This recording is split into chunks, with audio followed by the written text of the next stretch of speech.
चलिए हम binomial theorem के लिए क्वेश्चन नंबर 20 वाले जो प्रॉब्लम्स थे, मैं आपको ऑलरेडी क्वेश्चन नंबर 20 के लिए 2 प्रॉब्लम्स कराई थी।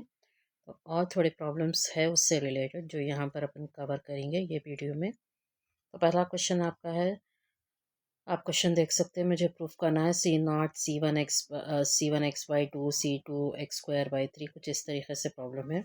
आप राइट हैंड साइड पे देखिए, राइट हैंड साइड पे अपने पास है 1 + x पावर n+1।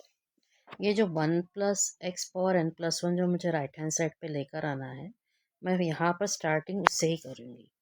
मैं यहाँ पर 1 + x पावर n+1 इसका एक्सपेंशन ली। ये आपको बायनोमियल थ्योरम का एक्सपेंशन है, जो ऑलरेडी मैं 2 मार्क के क्वेश्चन वाले जो वीडियो था उसमें एक्सप्लेन करी थी। तो ये जो एक्सपेंशन है उसमें 2 चीज़ें ले रहे हैं अपन। ये जो पहला टर्म n+1 C0 है उसकी प्लेस में मेरे को 1 डालना है, और बाकी के जितने n+1 C1 n+1 C2 है उसको ये वाला फार्मूला लगा रहे हैं। मतलब आपका फार्मूला है n+1 CR+1। अगर है तो आपको n+1 को और R+1 को बाहर निकाल देना है, और n+1 R+1 को एक एक नंबर कम कर देना है। जैसा अब मैं n+1 C0 की जगह पे 1 डाल दी, n+1 C1 है तो n+1 और 1 हटा दी, और n+1 को एक कम करी n, 1 को एक कम करी 0। अब n+1 C2 है तो n+1 और 2 को बाहर निकाल दी, n+1 को एक कम करिए n, 2 को एक कम करिए 1। इसी तरीके से मैं लास्ट टर्म के साथ भी करिए, n+1 C n+1 है तो n+1 बाहर निकाल दी, और एक एक कम करने पर मुझे NCN आ गया। सेकेंड स्टेप में क्या करें, +1 को यहाँ ला ली -1। अब रेस्ट ऑफ दी टर्म्स में से मैं n+1, क्योंकि आप देख सकते हैं सभी के साथ n+1 है जो बाहर निकाल सकते, और सब में से x कॉमन निकाल सकते। तो n+1 और x बाहर निकाल दिए तो NC0 रह जाएगा।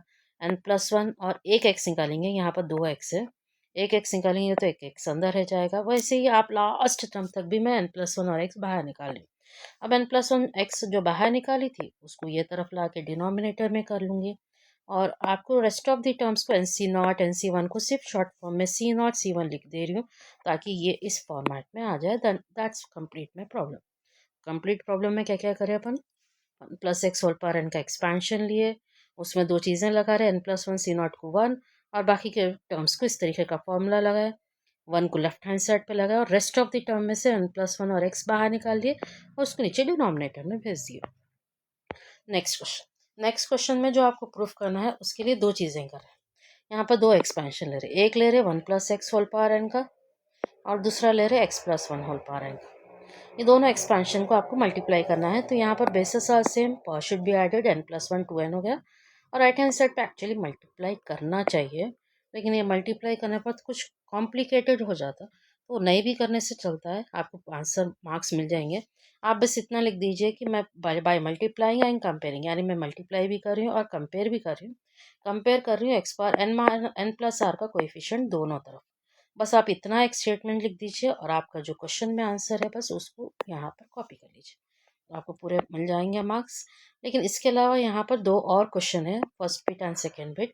क्वेश्चन है कि आपको C0² + C1² ये चीज़ बतानी है।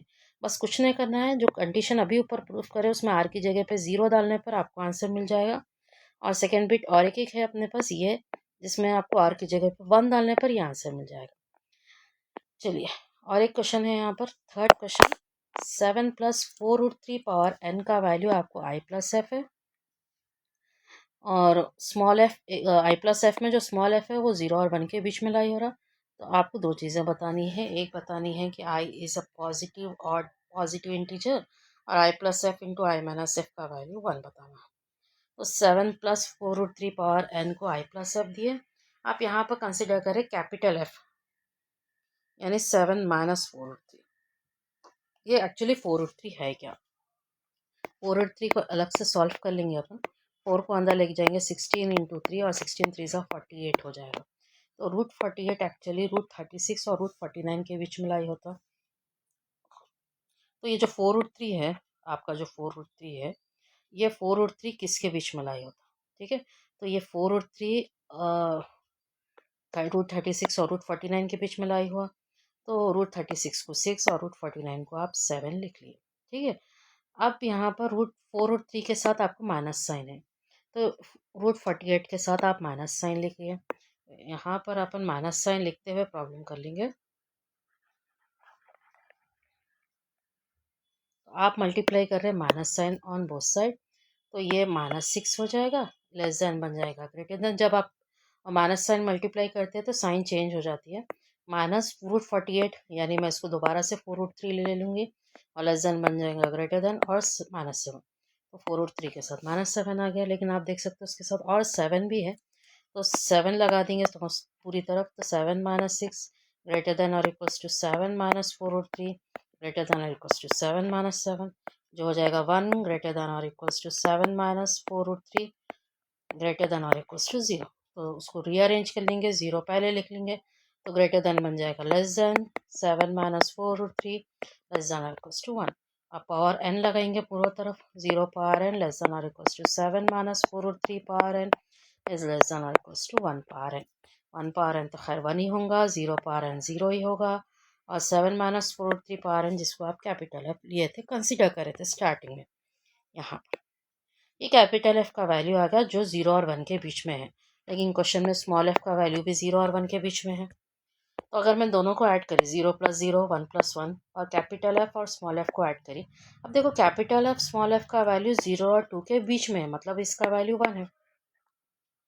Capital F plus small F का, capital F plus small F का वैल्यू तो 1 है। अब मैं यहाँ पर कंसिडर करूँगी एक चीज़, मैं कंसिडर कर रही हूँ I plus F plus capital F. I plus F यानी ये फर्स्ट इक्वेशन मेरी, और कैपिटल एफ यानी ये, या मैं कंसिडर कर रही हूँ आई प्लस एफ यानी 7 + 4√3 पावर n, और कैपिटल एफ यानी 7 - 4√3 पावर n। तो I plus small F plus capital F, ये वैल्यू तो 1 है।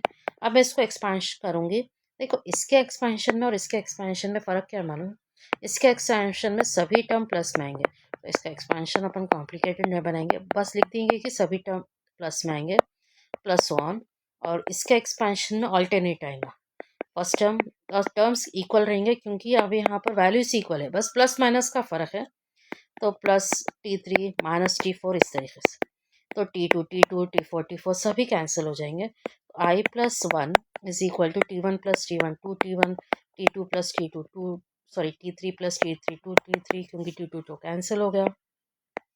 I + 1 = 2 कॉमन निकाले तो T1 + T3 + so on। So 2 into anything, ये तो सबको पता है कि 2 into anything will be always an even number, और 1 को उधर भिजा दूंगी तो it becomes even number -1, and even number -1 is nothing but an odd number, an odd positive number। तो इवन नंबर में से 1 निकालूंगी तो ऑड नंबर आ जाएगा, that is what we have to prove in our first video. दूसरी है I + F × I - F का वैल्यू 1 लाना है, चलिए तो ये कर लेंगे। सेकेंड बिट I + F और I - F, इसका आंसर मुझे 1 लाना है। I + F यानी 7 + 4√3 power n, I - F definitely कि 7 - 4√3 पावर n, तो 7 + 4√3 × 7 - 4√3 होल पावर n, तो ये +b × a - b के फॉर्म में आ गया, जिसको आप लिख सकते हैं a² - b² whole power. 7 square यानी 49, और 4√3 का स्क्वायर यानी 16 × 3 whole power n। 49 - 16 3 is 48 power n, 1 power n which is equal to 1। ठीक है, तो यहाँ पर आपको 1 बताने का था इन योर नेक्स्ट बिट, तो यहाँ पर आपने 1 प्रूफ कर दिया। I + F × I - F value is 1। ठीक है, तो अभी इससे रिलेटेड देखिए, एक 2-3 क्वेश्चंस और है, यानी टोटल आप बोल सकते हैं यहाँ पर अपने को पहले के वीडियो में 2 क्वेश्चंस हुए थे, ये वीडियो में 3 हुए, और एक वीडियो में मैं और 3 क्वेश्चंस करवाऊंगी। टोटल क्वेश्चन नंबर 20 के लिए 8 क्वेश्चंस आ रहे हैं, जिसमें से कोई एक क्वेश्चन आपको एग्ज़ाम में आ सकता है। ठीक है, तो और 3 क्वेश्चंस होंगे जो मैं अपने नेक्स्ट वीडियो में इसको कवर अप करूँगी।